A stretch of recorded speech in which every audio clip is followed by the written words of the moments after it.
Number one, everyone is in the business of competing for attention. Your ability to get in the game has never been easier.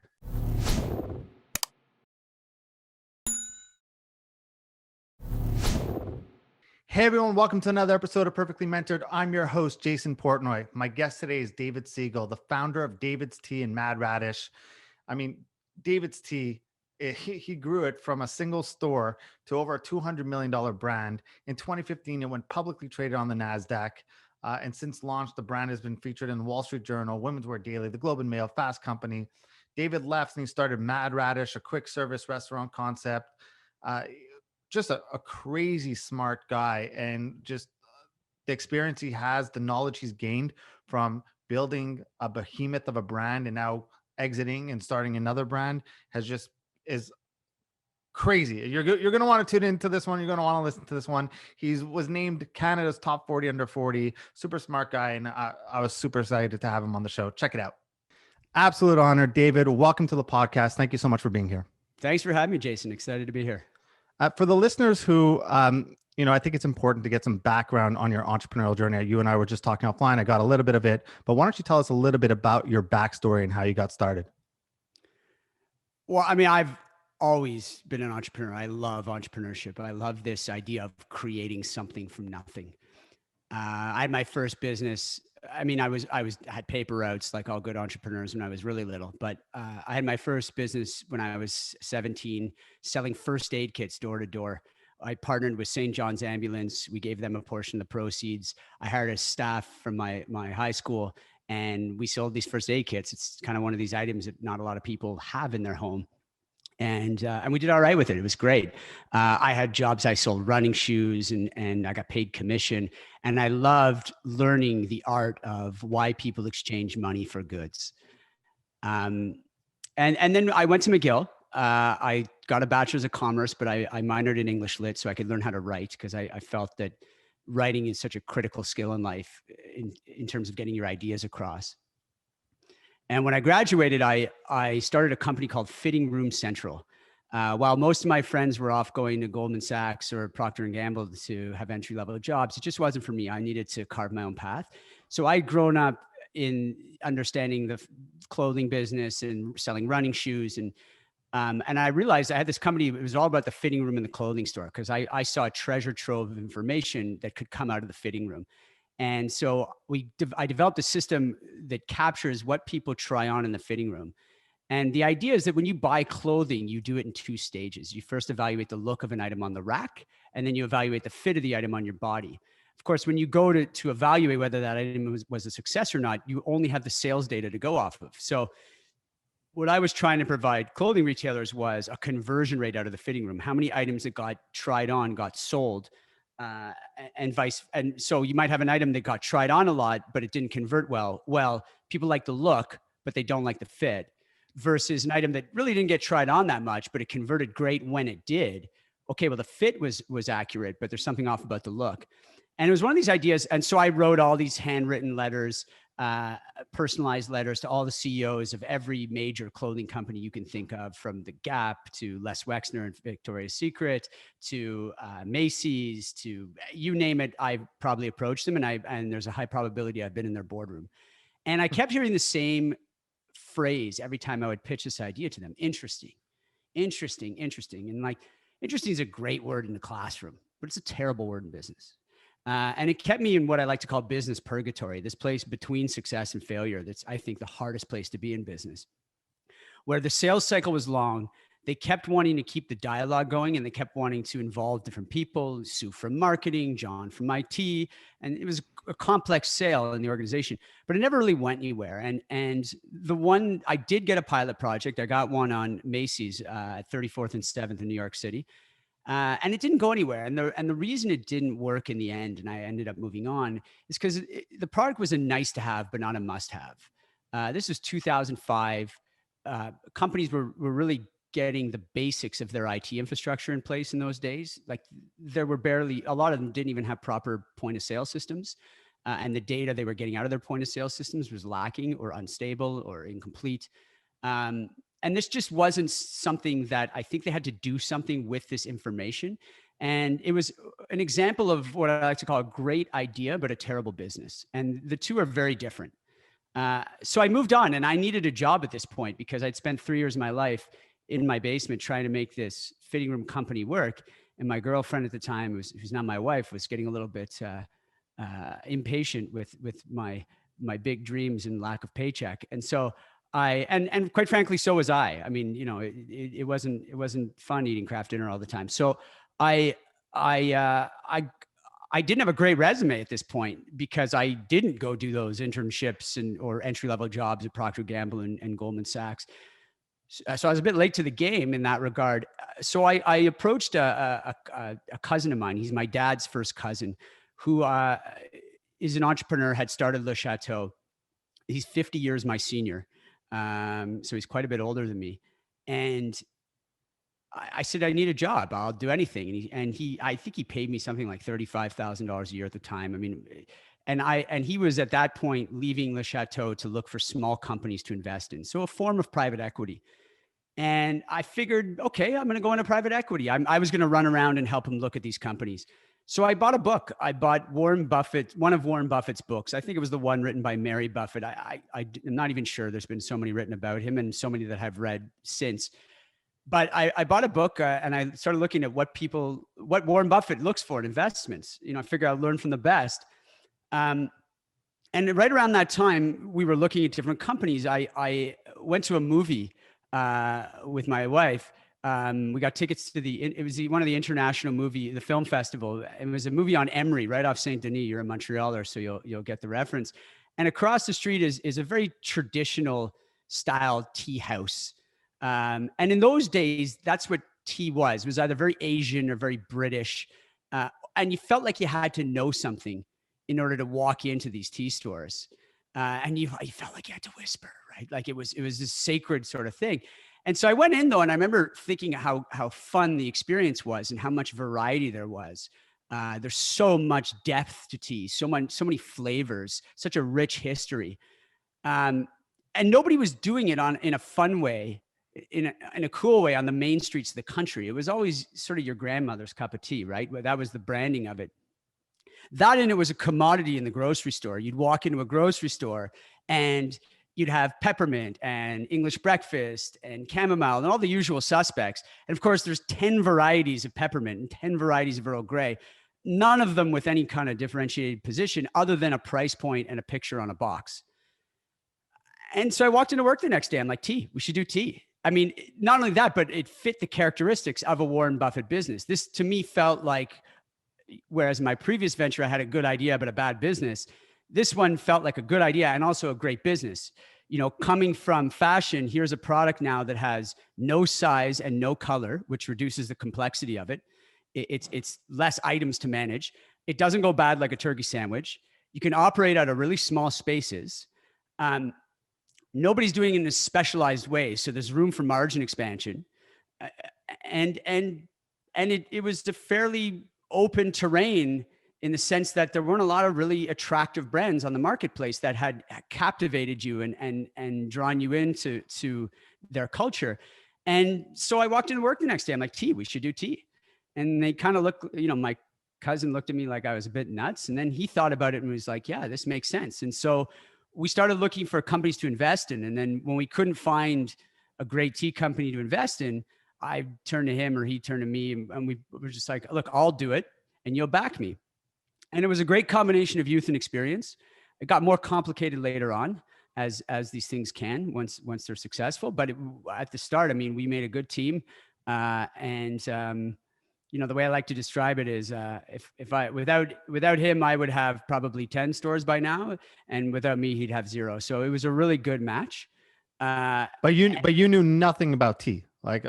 I like tea, but no, I mean, now I can talk shop with the best of them. Now I love tea. In fact, I'm drinking like an autumnal harvested Darjeeling right now as we do this podcast. And I wake up every day. I drink tons of tea. I miss it. I'm out of David's Tea now. I sold my stake in 2016, but part of me wants to get back in, and I'm actually evaluating that now to some degree. But yeah, no, at the time, I didn't know much about tea. I mean, I just got into it. I sort of fell in love with it and started researching it and learning it. And the first teas we bought for David's Tea were out of a catalog. I mean, the Germans were really the big players in specialty tea. So here's there are a couple of big insights that I can tell you now in hindsight that I didn't know at the time. One is that in North America, we put anything that you put in hot and cold water that's not coffee, we call it tea.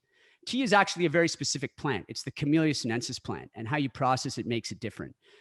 It's the level of oxidation, right? So oxidation is if I have an apple, I take a bite out of it, I leave it on the counter, it turns brown. Same idea with tea. You pick the leaves, you break the cell structure, and depending on when you stop the oxidation, and you stop oxidation through heat, either a wet heat or a dry heat.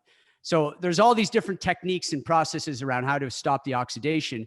And that's going to determine whether you have a green tea, an oolong tea, a black tea. And then there's all kinds of different flavors and notes that you can bring out depending on those processes.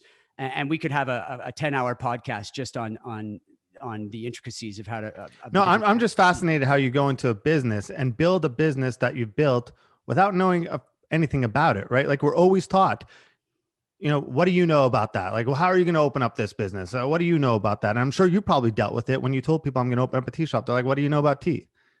My mother put down the phone. I remember I called. I'm like, Mom, I'm going into tea.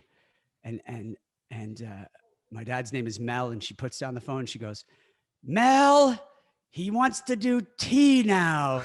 And I was a bit of I was the kid who never had a straight path and really loved the idea. I had big dreams and wanted to create businesses. And yeah, you're right. I mean, people thought I was nuts at first. I mean, I wasn't sure I was fully had my head on straight at the time, but I enjoyed the product and I saw a lot of potential in it. And I think, it's funny. I feel that way about the product now today. I still think, tea is such a small percentage of the marketplace.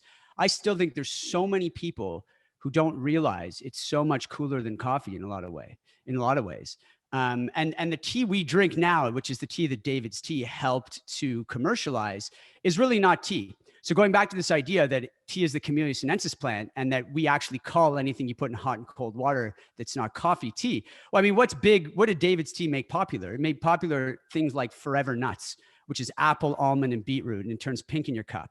Or vanilla rooibos, or these flavors, right? We were able to put all these different herbs and spices and flavors in water and give you a different sort of create a culinary experience around it almost. But you look at the sales of David's Tea, 65 to 70% of it's not even tea. Very small percent of it is actually tea. And so I think that was the real change. And that created enough excitement to get the market into loose leaf tea, which also was intimidating. You have to remember, nobody drank loose leaf tea at that time. We drank tea bags. That was it. So the idea of taking loose leaf tea and making it was completely foreign. And that was part of our sales pitch. You walked in and I think what benefited us at the time as well was when you walk in, you buy clothing, you know how to buy clothing, right?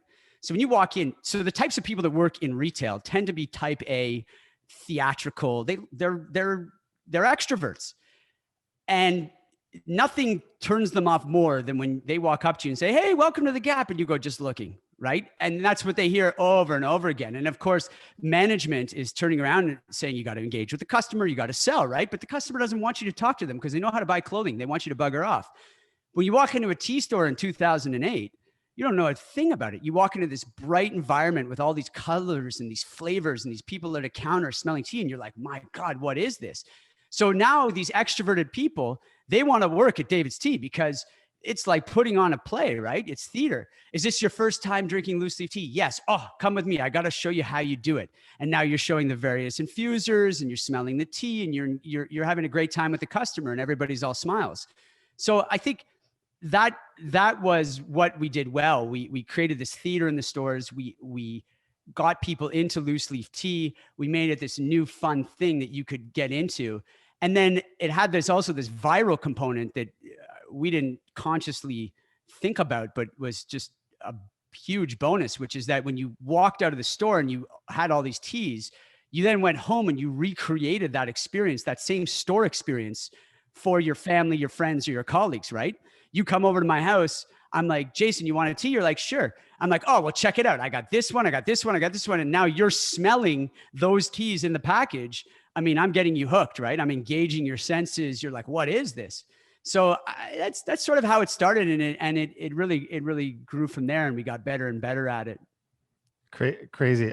And first of all, your story resonates because I remember when I quit my first job and I said I was starting a t-shirt company, a clothing line.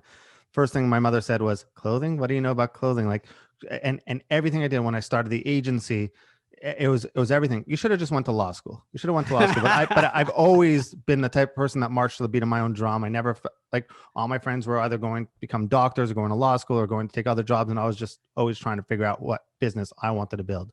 I had really big eyes. So it resonates with me. But I want to ask you something. You said in your first business, you were going into all these boardrooms of like the top line, the biggest guys. First of all, not many people realize how hard it is to even get that meeting, to get your letter answered. So that's number one. But then how do you come back and reconcile your mindset being like, I got the ears of all these people, right? I'm getting these meetings, but the business isn't moving. Right? I'm getting into the things that people dream of getting these meetings. Everyone dreams of getting these meetings. I'm able to get in, no problem, but the business isn't moving. Well, I think the idea had merit. It's exactly what people said to me. It's an interesting idea. They wanted to learn more about, you're always interested in learning about new perspectives or ways to think about your business or new insights you might get that might give you a competitive advantage. That doesn't mean you're going to buy the product. And there's all kinds of complexity to the product. You had to tie in with your point of sale system. It wasn't easy to test it. And it may have, look, if there's a possibility that had I have banged away at it for a decade, I would have got somewhere with it. But I'm not sure I would have. I think the idea was, I think if you're going to be in the software business, at least in 2005, you really needed to have a product that had a very clear return on investment. So airport check-in terminals, that makes a ton of sense. I could turn to you, you're the CEO of a business. I'm like, look, put these in.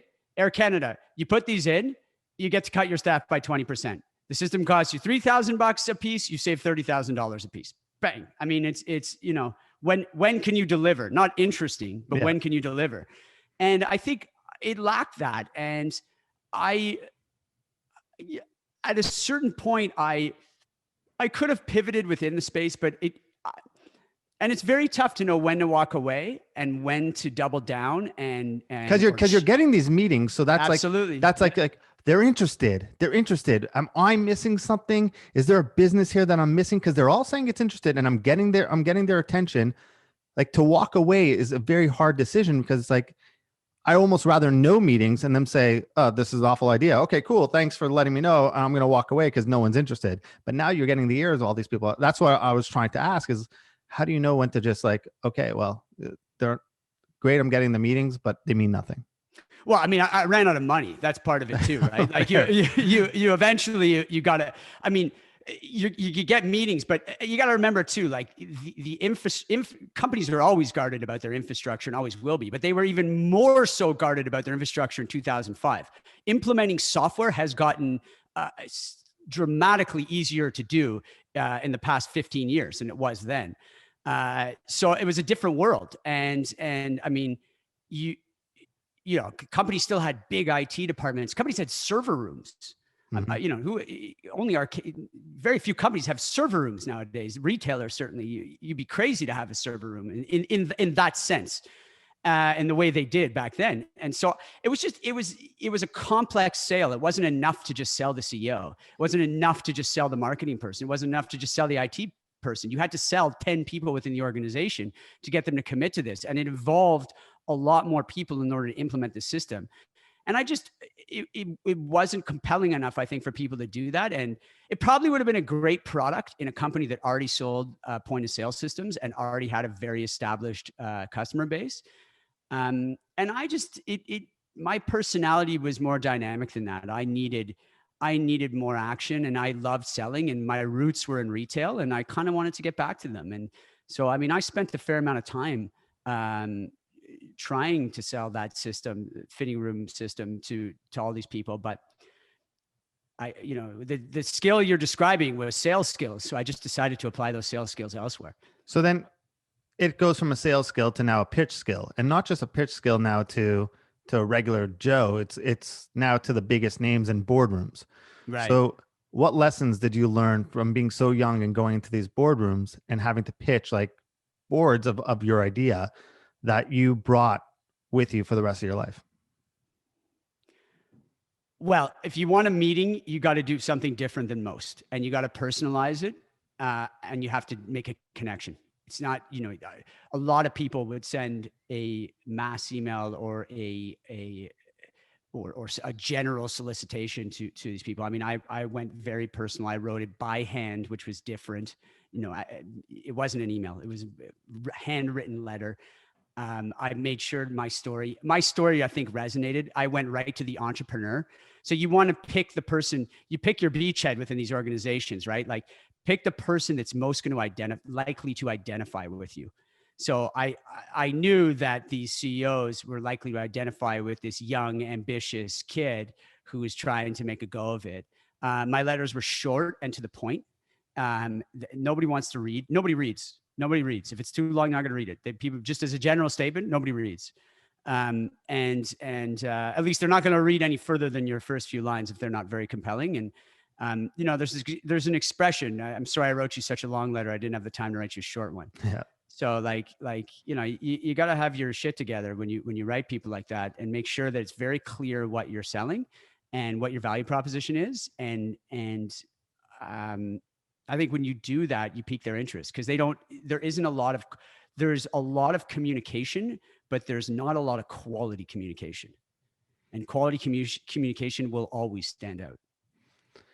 What were some of the lessons that you think the listeners would benefit from, from building DAVIDsTEA, that applies to, I guess, some of the listeners who are starting a business right now, or they're building a business and looking to scale? What are some of the lessons that you think you have from your experience of growing to that behemoth that DAVIDsTEA became, that the listeners could apply right now? Wow. I mean, there's so many. And I think the world has changed so dramatically from when we started. I think number one, everyone is in the business of competing for attention. Your ability to get in the game has never been easier. I mean, there are so many more players there than there were when I started. And frankly, it's funny because when I started, it felt like there were so many players then too. So I think know what business you're in. And if you're in business today, you are competing for attention.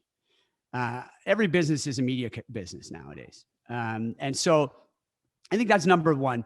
Number two, some things don't change. I mean, product and service don't change. You got to have a great product and you got to have great service. And those things are timeless. They're just timeless. The other thing we learned is, I mean, I learned a lot from when we went into the US. So DAVIDsTEA was super successful in Canada, and we had a model. So we had a working model for what was working, which was this idea of selling you on loose leaf tea for home use, right? And anybody in Canada who's listening and has been to a DAVIDsTEA knows this. You walk away with a couple bags of tea, some of those little tea filters, or a mug with an infuser, and you go and you make it at home or at the office. Only about 10% of the business was the actual cups of tea that you would consume immediately. We went into New York City. We decided, which was a mistake in and of itself. You don't take your plate to Broadway right away when you go to the States. But we decided to go to New York City. We opened stores. And all of a sudden, we see that our sales of cups of tea are 60%. So the New York customer was so different than the Canadian customer. In Canada, like Halifax or wherever, Winnipeg, when Sally's at the counter smelling teas and she's smelling and 10 minutes go by, and then Susan comes in and, Susan doesn't mind waiting. And then Susan will start smelling with Sally. And the next thing you know, they're talking to each other and it's 25 minutes have gone by and everybody's happy. That's not New York. Sally and Sue don't want to talk to each other, and they sure as hell don't have 25 minutes to be smelling teas. So we were trying to convince this American customer to make loose leaf tea at home. Well, the problem with that is in New York City, nobody's at home. They have shoebox apartments, and the whole point of New York City is that you're barely ever home. So they look at us, they're like, what are you talking about? I want, give me a green tea. I want a green tea, and they wanted us to be the Starbucks of tea. And we were too busy trying to be a fashion retailer of tea. And rather than adapt and change and be like, no, we might be in the retail business in Canada, but we're in the food and beverage business in the States, and move more maybe towards an espresso model, added in food, really hired more Starbucks executives and try and increase the speed and the throughput of being able to say cups of teas, being able to sell cups of tea. Instead, what we did is we tried to force our way onto the customer. And it's very difficult to know when you should do that and when you should follow your customer. I think that if you have a lot of interest from a customer base, but they're telling you they want you to act a little bit differently, then follow your customer. If you don't have a lot of interest and you're trying to create a market, it's a little bit different. But the market was coming to us. They wanted to be there. They were interested. We just needed to adapt the model, and we didn't. And part of the reason we didn't is because there was a fair amount of infighting at that point in the company. And when you're busy fighting with your partners or whatever, different employees, you're not focused on the customer and continuing to strengthen your value proposition. And you really have to do that, because if you stop that, you won't notice an impact right away, but over time you'll lose your edge. Others will catch up. And I think that happened in a lot of sense. And not only that, but we decided to keep pushing into the States, and we were opening more stores and more stores, but we hadn't figured it out yet. We hadn't cracked the code. So, one step back is not such a bad thing. Especially for people who are go and super ambitious and driven. Make sure you take that extra moment to make sure you got it. Like, iterate enough. Like, don't start doubling down and building on sand. Like, make sure that foundation is truly strong. And I don't think we did that. Like, going into the States, that was a startup. It doesn't matter how successful you are in Canada. When you go into a different market, it's a new game. And now sometimes you're fortunate, and what you did in the previous market works just as well as it did in the new market, but sometimes it doesn't. And you have to be able to recognize those shifts and those changes. So you said attention matters the most, and I totally agree. And as an agency owner, I 1000% agree. How important is marketing and advertising to building a brand when it comes to your business and scaling it and growth? And why do you think so many business owners see it more as a cost than an investment? Well, it's hard to measure return on investment on a lot of the activities that you do around brand, and not entirely. There's certainly tons of ways of measuring return in marketing, especially online marketing, where you sell a product that you buy right away. But oftentimes you'll see an ad, you're not buying it that second. You see one, you see two, you see three, you see it somewhere else. You hear it on a podcast. You see someone. It all works together. I think you're building a personality. You're building an identity, and to do that, you got to go to a lot of parties. And so you got to know which parties to play at. And I think that, there are intangibles in business that, and ironically, what I've found is sometimes those intangibles end up being some of the biggest impact activities. And I think often that's the case with brand marketing. People don't realize that. Not everything should have an ROI, especially at the start, and not everything should be scalable, especially at the start. I mean, you're establishing that connection with your audience. And sometimes you do things that it's because you're passionate about it, because you exude expertise in the space or a love for the space. And it's not necessarily something that's scalable or has a defined return, but ends up being one of the activities that gives you the biggest impact. So what was the marketing strategy behind DAVIDsTEA in the early days? We were trying to make tea fun.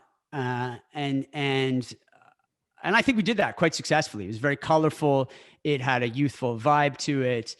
Our biggest marketing strategy in those days, you got to remember, Instagram didn't exist when I launched DAVIDsTEA. Our biggest marketing strategy was sampling. I mean, it sounds kind of obvious, but we would sample on the streets. We would right outside our stores. And the product was so new and so interesting to people that worked better than anything else. I mean, we converted really well from that. So, I mean, now over time, where I think we missed is when the game shifted, we weren't quick enough. We got into Instagram, but weren't quick enough on using technology better. I mean, they still don't even have a proper app that allows you to order in advance. We didn't recognize the different kinds of customers that arose for us. So you had the customer that want to come in and smell teas for 25 minutes. You had the customer that want to buy a quick gift or tea for home use quickly, but get in and out. Then you had the customer that wanted to buy a drink. And the problem is it's like three separate streams. And when you put them in one lineup, you can piss people off. Like if you're the one who wants you have a 10-minute break from work and you want a cup of tea, you don't want to get stuck behind the person smelling teas for 20 minutes. So you want to have the app that allows you to pre-order and pick up quickly. You want, right? Like there's ways and store design as well. That store design should have reflected those three experiences. And we never really evolved that and innovated that. And I think many of these things led to their decline in the year. I mean, I left in 2016, but the years from 2016 to 2020 have not been great years for them. So I heard a story, right? Yeah. And I don't know if it's true, and I don't want to say it because I don't want to butcher it. But if it is true, I want to know a story of DAVIDsTEA and Oprah. Yeah. What's the story you heard? I'll tell you if it's true or not. So I heard you're a very smart marketer, and you decided to get somehow when Oprah was in Montreal or giving a speech, you decided to get DAVIDsTEA put in her room. I don't know how you did it, but I think it's a great marketing strategy. I love it. So I mean, I'd rather hear the story from you and your thought behind and how you came up with that idea. I wish I was that smart. I was surrounded by exceptionally talented, smart people. I think I value customer service and relationships a lot. And we were big on that in the company. If you wrote in and your teapot broke because you took a clay teapot and put it on a hot element, which, common sense suggests you shouldn't do that, it didn't matter. No one's going to question you. Free teapot. There you go. We're so sorry that happened. Here you go. Like I really am old school in that way that the customer is always right. So we created a culture that was like that. And we hired really talented people. And one of the people, Melanie Barbucci is her name. She's a extremely talented marketer. And she had relationships with the hotels and with the concierges. We would give the concierges free tea and we developed these relationships. And we found out where Oprah was staying.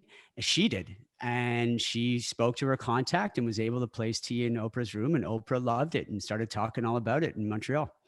And that's the story. And frankly, I would say she did so many amazing things just through the relationships that she was able to develop. We had an entire events team that would go into markets and really cultivate the market and make contact with the people in those marketplaces.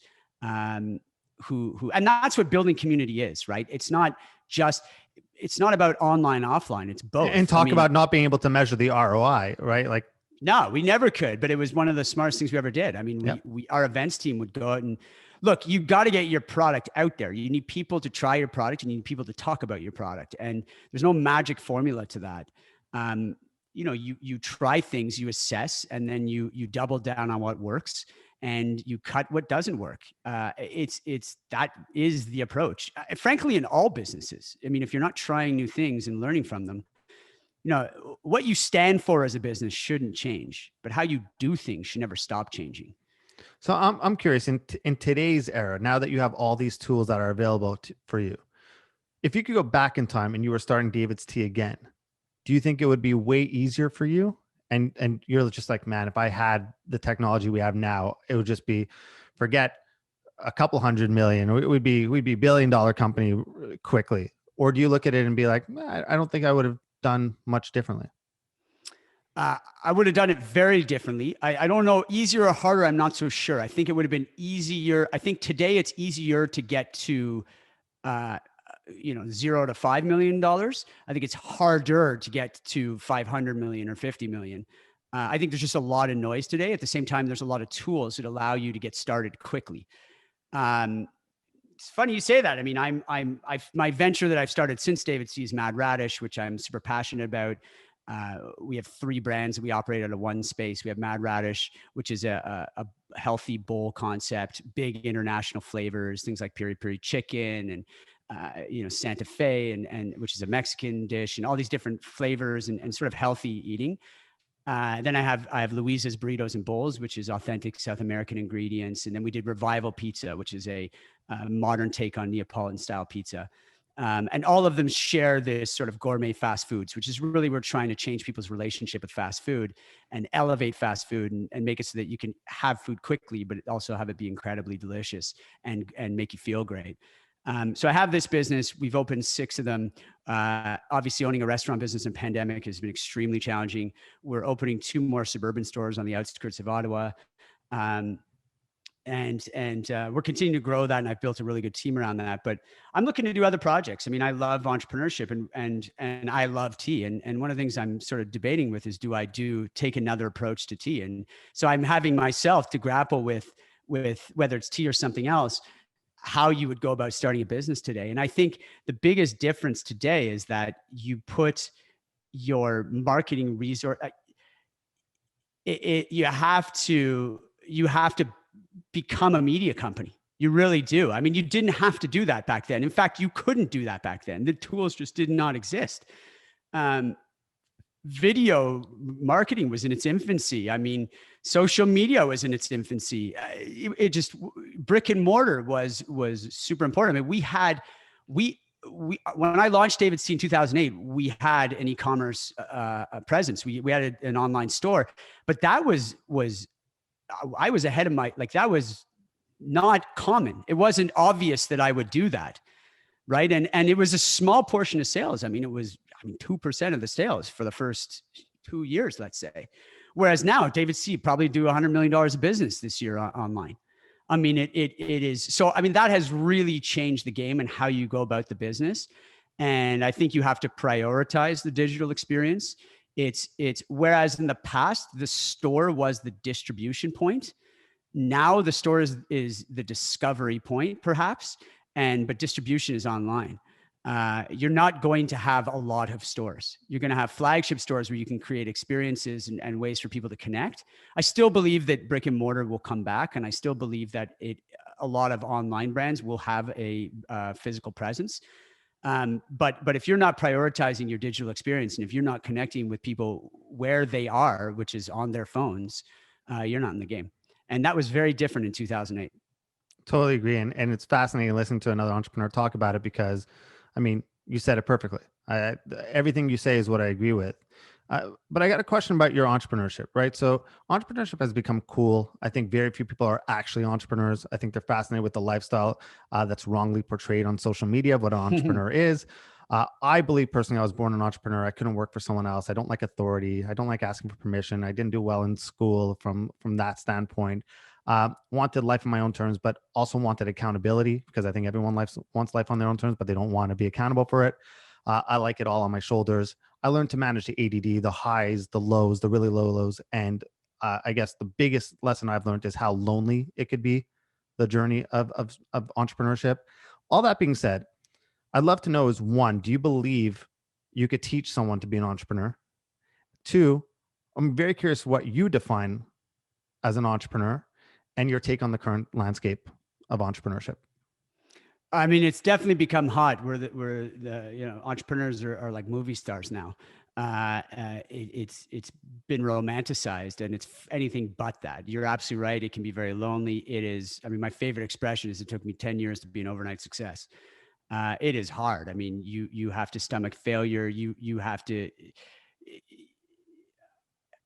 I wish I was smart enough to have coined this saying, but it's one of my favorite ones, which is that entrepreneurship is a personal journey disguised as a business pursuit. And you really have to embrace it. You learn so much about yourself. The hardest thing as an entrepreneur, because it can be so emotional, and the hardest thing for any leader, quite frankly, I mean, the most important job of a leader is to make good decisions. You have to be able to recognize quality thinking from shit thinking. And shit thinking creeps up on you. You get scared, you get afraid, you get emotional, you get impatient. All of these things can lead to really bad decision making. And so you have to find ways to manage your own psychology. I spend a lot of time, I love meditation. I've been doing it for many years now. I exercise religiously. I eat really healthy, which is one of the reasons I started Mad Radish. I felt that fast food often equated to bad food, and that it left you leaving lethargic. We really wanted to create food that you could eat with an on-the-go lifestyle, but that made you feel great too and gave you that energy. I think that can you teach entrepreneurship? Look, I would have in the past when I was younger, I used to think, you want to be your own boss. I mean, everybody works for the customer. The customer can fire the CEO on down just by shopping somewhere else. So I don't buy that whole your own boss thing. And certainly the more successful you are as an entrepreneur, the more demands you have on yourself, the more sense of responsibility you have. To me, if you want to be your own boss, that's not the right reason to be an entrepreneur. I think the beauty of entrepreneurship is the idea of creating something from nothing. It's being able to find better solutions to things, to tell great stories, to get people excited, to bring joy to people's lives, to improve functionality, etc. I think you can be an entrepreneur within an organization. I used to think that I'd always have my own companies and work for myself, but quite frankly, like I would work for a company. If Nike called me up tomorrow and said, we want you to head up our product development and marketing team, damn, I'd take it. I think it'd be incredible. I think there's so much you could do. So I don't look at it the same way as I once did in that respect. I think there are lots of entrepreneurs within organizations. I think entrepreneurs is it's a mindset. It's a drive. It's a passion. It's a love. It's lifestyle. I mean, it's not. Yeah, it's where your work is your life. I mean, in a sense, not that, look, I have 3 kids. I work. It's important to have space from your work and to create that space from your work. I think you end up doing, goes back to this idea of being able to make good decisions as your number one job. And in order to have quality thinking, you have to create space and you have to give your mind room to rest and breathe a little bit. But yeah, man, I don't know that you can teach entrepreneurship. I do think it's something that you're born with. I think that though you can become a better entrepreneur. So like any skill, you can get better or worse at it in time, depending on how you exercise it. But there are certainly, God-given talents or whatever you want to call it, or just the way you were born that I think impact within the spectrum of entrepreneurship, how far or how low you will go. So you talked about a few things here that I wanted to cover. And one of them is, how do you balance that personal side, that family, the friends, or even your own personal downtime while building and running such a big company? Well, I mean, big or small, it's the same challenge. I actually don't think, I think there's this myth that you work harder in a bigger company. You don't. I mean, the stakes maybe are get larger. There's more interests involved. It gets tougher in certain ways. You have legacy issues to deal with. You have expectations on a larger scale to deal with. But the amount of effort that you put into it is it's the same. I mean, it's not. I think you have to. If you cannot take care of yourself, how do you expect to be able to take care of a business or to take care of others who work for you, have their trust in you in order to operate at a high level? So it's a must. It's not a nice to have. To be a good entrepreneur, you have to be able to, like I go back to is you got to be able to make good decisions. And to do that, you have to put yourself in the best mindset. You have to be able to learn. You have to be able to read. You have to be able to listen to others. I think that you got to find ways to develop yourself personally. And you have to cut off, like you got to take a vacation. Like I turn my phone off sometimes. I do. I mean, if I'm away on holiday, sometimes with my family, there are moments where I'm not connected. Now, I mean, does my wife think I should be disconnected more often? Yes. But no, Your wife should hang out with my wife and complain. I mean, you have to, it's not a, you have to look at it as if you don't do that, I think you're not going to be a great entrepreneur. I don't think there's any highly successful entrepreneur that will tell you otherwise. Very few people are 24/7 on their business. I don't think long hours is something to necessarily celebrate. Quality thinking, great decisions, that's something to celebrate. So where do you think that shift came? Because it used to be about like work hard, put in the hours, work hard. And now it's kind of shifted towards, no, you don't have to hustle 24/7.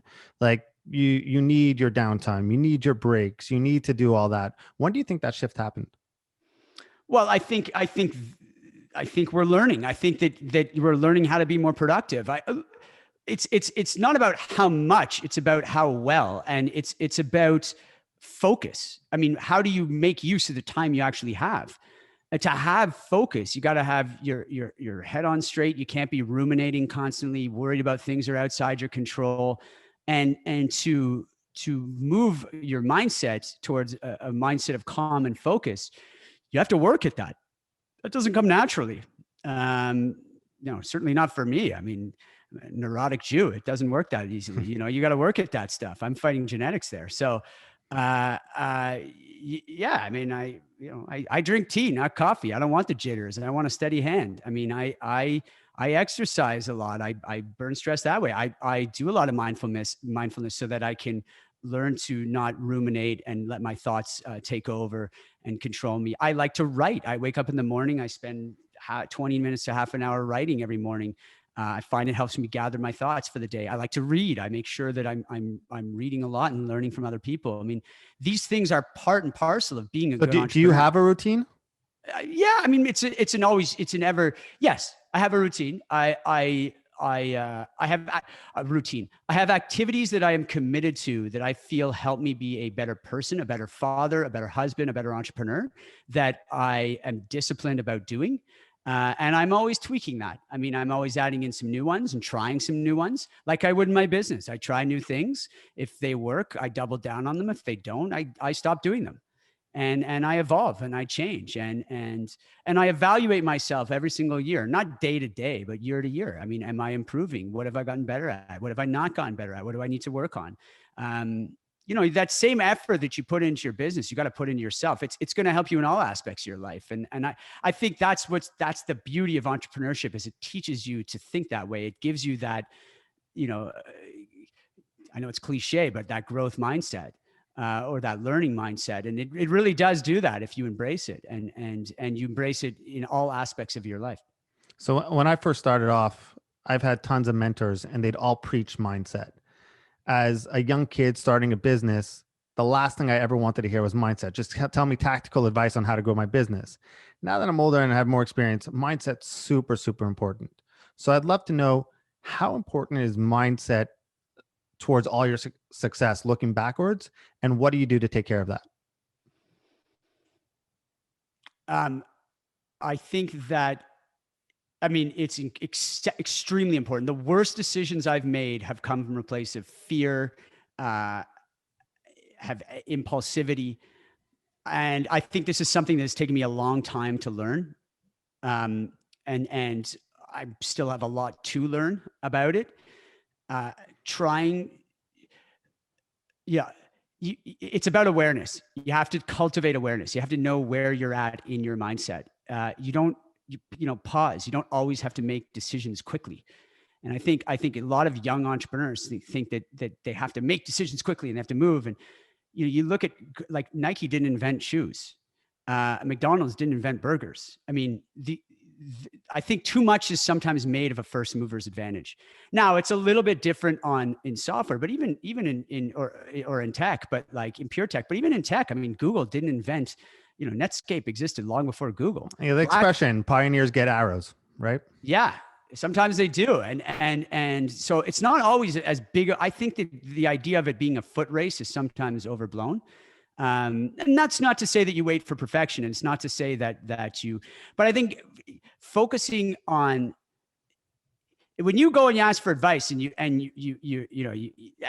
don't get me wrong, there's sometimes a great piece of tactical advice is worth a lot and it's fantastic, but there's so many different ways to skin a cat. Like, no one can sit here and tell you there's one way to build a business. I mean, there's a million and one ways to get to where you want to go, and nobody's got the magic bullet, but good habits are good habits, and life is about creating great habits, and you end up in a virtuous circle rather than a vicious circle when you do that.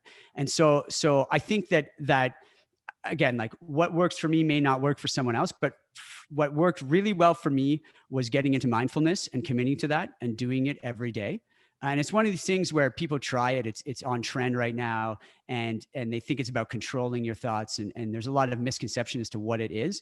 And really, it's about being able to calm your system, being able to have awareness around your thoughts, being able to let your thoughts go, being able to stay with your breath. And it's a muscle, like any other muscle, that you have to train and you have to work on. And you won't get anything out of it, like most things in life, if you don't do it, and you don't do it consistently for extended periods of time. And you have to truly develop a love for these things. Like, yeah. That's one of the things I do. So I've described them all to you: the reading, the writing, the exercise. I mean, I love running. And the biggest thing I do is I try not to make decisions past 10 a.m. in the morning. I really, really like sleeping on things. You don't need to be so quick. And in the past, I used to get a lot of feedback that I was too impulsive when I was younger. And so these are things I continue to work on myself. Uh, you know, as a leader too, you got to set strategy and think of it like bottling wine, right? A great winemaker bottles wine, puts it in the cellar. They don't go running down and an hour later and open up the friggin' cork. So when you set strategy when in a company and you've spent time and energy putting a strategy in place, just because you wake up the next day and have a new thought, or you don't go jumping and calling a meeting with your team and changing gears so fast. I mean, pivoting is great. Moving with the marketing is great, but you also got to recognize when you got to give the wine a chance to become wine. Like, you can't just go and open it every few seconds. So I think it's being able to recognize these different situations. Like, for every piece of advice that you get, just remember that Twitter is littered with these great sayings and this great advice. And I've spewed some advice on this podcast right now, but the reality is that for every piece of advice that I give that sounds great, if I give me enough time, I could probably think of the opposite piece of advice that would sound just as good. So it's really learning to recognize situations. And I think developing that skill is about developing great habits and working on yourself and your mindset and continuing to learn and grow as a person. You learn and grow as a person and you become a healthier person in every sense of the word. You're going to become a better leader. We'll wrap up with this, and well said on that. I agree. You could always find advice. Everyone has advice for you. But when it comes to the entrepreneurial space right now, something that's I've been thinking a lot about is the mental health, right? It's a big problem. People want to be entrepreneurs. Again, we talked about the loneliness. People don't understand the rejection that you face. People just think starting a business is like going on Shark Tank, right? They're just going to get an investor and they're going to make millions, right? The amount of times you get punched in the face and being able to stand back up, it's tough.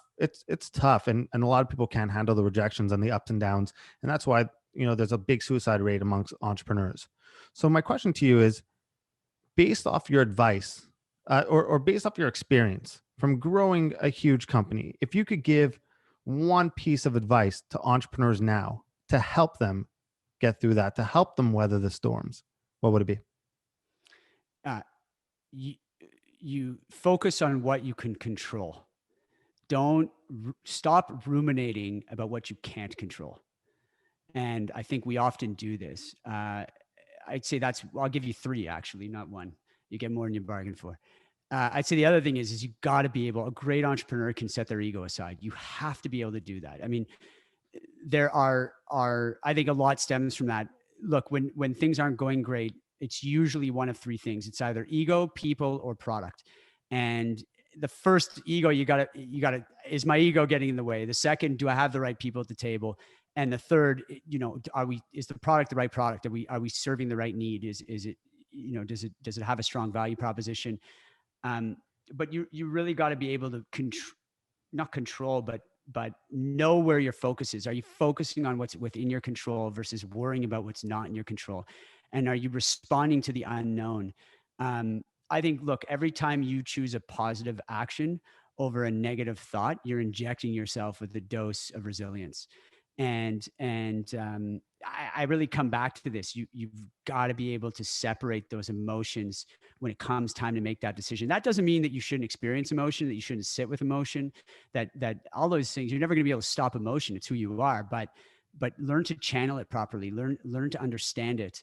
I think that's the most important thing for entrepreneurs, because when your ego gets wrapped up in what you do, and things that are outside your control come and rain on your parade, it can be devastating. I mean, it can make you feel terrible. It makes you feel like a total failure. And you got to understand that's part of the ride. And from failure, I mean, look, I failed hard with Fitting Room Central. I mean, I was at a low point. One thing I didn't tell you is like I needed a part-time job in a restaurant. I worked at Zesto's Pizza on University Ave in Montreal, right off René Lévesque at the time. It's not there anymore. It's a fancy condo building now. But you know, I got fired as a waiter because I couldn't handle 3 plates in one hand. So no, I'm getting fired as a waiter. I'm a failure as an entrepreneur. It's not working for me in Fitting Room Central. And I need to go get a job. While most of my friends are now analysts at Goldman Sachs, I need to go get a job working for a cousin of mine, running around looking at companies. I mean, for no money, basically, you know, enough to feed myself. You know, sometimes though it's at your lowest point where if you just run with it and you keep showing up every day, new opportunities present themselves. And if you have that humility and you have that calm about you, and you're willing to be like, look, I got nothing to lose at this point, you know, good things can happen. And you really have to have that resilience and that belief to be a good entrepreneur. What about imposter syndrome? I'm sure starting David's Tea and growing it, knowing nothing about the tea, being like, can I really build this into something big? How'd you handle that? Oh, I'll one up you. I mean, even worse, when I left David's Tea, I sold my stock. I was out. I mean, immediately, I built this, one of Canada's most successful consumer brands ever. You know, when I sold my stake in David's Tea, the company had a $400 million market cap, straight on the NASDAQ. I walked out of there thinking, am I just a one-hit wonder? Talk about imposter syndrome. Did I just get lucky? What do I do next? I have to prove myself. And that's after a massive success. A massive success. I mean, so look, it's you. I think the other thing you need to know is that whenever you're like, whenever you start with if onlys, whenever the term if only is coming out of your mind, if only I was here, and when I get here, it'll all be different. And if only I do this, it'll, sorry, but bullshit. Like that's not going to happen. The things you're grappling with now are going to be the same, that are related to your psychology, are going to be the same things that you grapple with no matter what degree of success you achieve. And that's a newsflash for some. I think they believe that you know they're gonna hit the pot of gold and the other side of the rainbow, and forget it. You struggle with the same questions about yourself. And that's the truth. And so, but be careful with those things. That's your ego talking. I mean, you need to be something much bigger than your business. You're a beautiful thing. You have your place in the world. Like you need to be comfortable with who you are. Never mind what you've done. What you're done is not who you are. And so, because the problem is when you start thinking that way, you end up making bad decisions. You're guided by the wrong impulse. You're not guided by your passions and by your creativity. You're being guided by your fears and your ego. So and we all have this. I mean, nobody's born with that ability to understand themselves. And so I think working on that and getting that is really important. I mean, if you have imposter syndrome, it's because you have imposter syndrome. It has nothing to do with what you've done. You will always have imposter syndrome until you start to recognize when you're feeling like imposter syndrome and say, aha, that's the wrong voice talking. I hear you, but don't always believe everything that you think. Love it. Final question. The best, number one, most recommended tea for entrepreneurs. Oh man, I'm starting to get back into tea in a big way. I think there's so many. You can't make me choose one. It's like having to choose my favorite kid. Like I can't.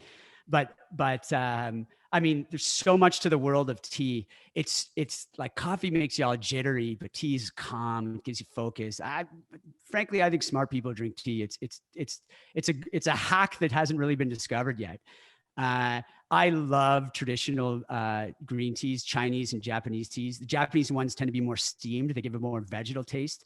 The Chinese ones often are a little bit more they use dry heat, so they have a different flavor to them.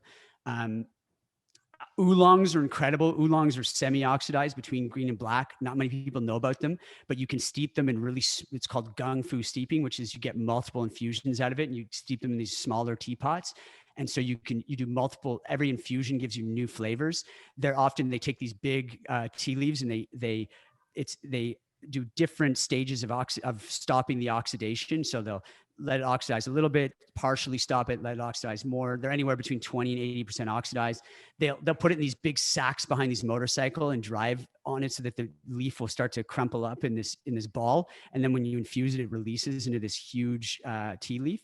so cool. So many flavors, sweet notes, mineral notes, musky notes.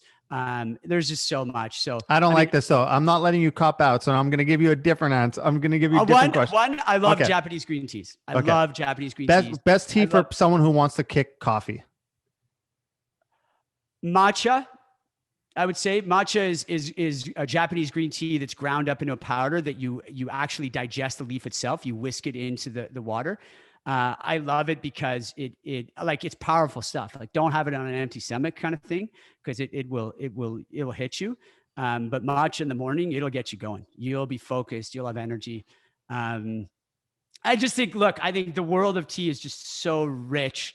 It's incredible. I mean, it's such a fun world that I miss it, to be honest with you. I'm not in the business. I haven't been in the business for 4 years. I love healthy eating. I love Mad Radish. I love what we're doing there, but they two kind of complement each other, right? Like, so I keep having this itch to get back into the tea world, because I Pink have all this grapefruit knowledge around it now. DAVIDsTEA. That's what you like? Yeah. Yeah. So, I mean, that's although that's not tea. that's not tea. And, That's not and tea. it's great. Now I know. But that's like, it's like fruit juice. I mean, Yeah. It's all right. But no, your matcha tea, the matcha tea was actually very good too. Yeah. I mean, have you ever had oolong before? No. So oolong will blow your mind. I mean, the flavors you get out of oolong are incredible. It's just, we don't know. We're not aware in Canada, in North America in general, but like, tea is the second biggest drink in the world next to water. Much bigger than coffee worldwide. It's just, we're kind of late to the party in North America. And I think someone's got to open people's eyes to it more. Love it. David, for people who want to reach out to you and find you, how can they find you? Instagram, David Segal T, just the letter T.